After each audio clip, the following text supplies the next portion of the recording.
রমজান শুরুর এক সপ্তাহ আগে ফেব্রুয়ারির প্রথম সপ্তাহে জাতীয় নির্বাচন অনুষ্ঠিত হবে। অন্তর্বর্তী সরকারের এই সিদ্ধান্ত নিয়ে কোনো সংশয় নেই।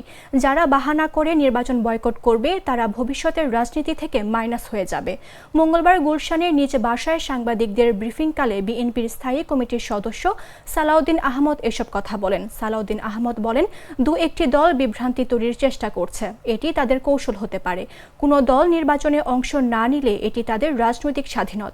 তবে যারা বাহানা করে নির্বাচন বয়কট করবে তারা ভবিষ্যতের রাজনীতি থেকেই নিজেরাই মাইনাস হয়ে যাবে। ঘোষিত সময়ের মধ্যে নির্বাচন হবে বলে প্রত্যাশা, অন্য কিছু ভাবার অবকাশ নেই। তিনি বলেন, ফ্যাসিবাদ বিরোধী জাতীয় ঐক্য ধরে রেখে আমরা একটি সুষ্ঠু নির্বাচন প্রত্যাশা করি। এবারের নির্বাচন বাংলাদেশের রাজনৈতিক ইতিহাসে একটি ঐতিহাসিক ঘটনা হয়ে থাকবে।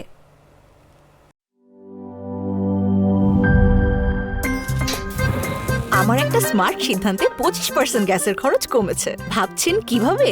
সাধারণ গ্যাস স্টোভ বদলে আমি এনেছি আরএফএল গ্যাস স্টোভ। এর সাইন্টিফিক নজল ও ব্রাস বার্নার ক্যাপ সমানভাবে তাপ ছড়িয়ে রান্না করে দ্রুত। তাই গ্যাসও বাঁচায় 25%, টাকাও বাঁচে 25%। আরএফএল গ্যাস স্টোভ নিরাপদ ও গ্যাস সাশ্রয়ী।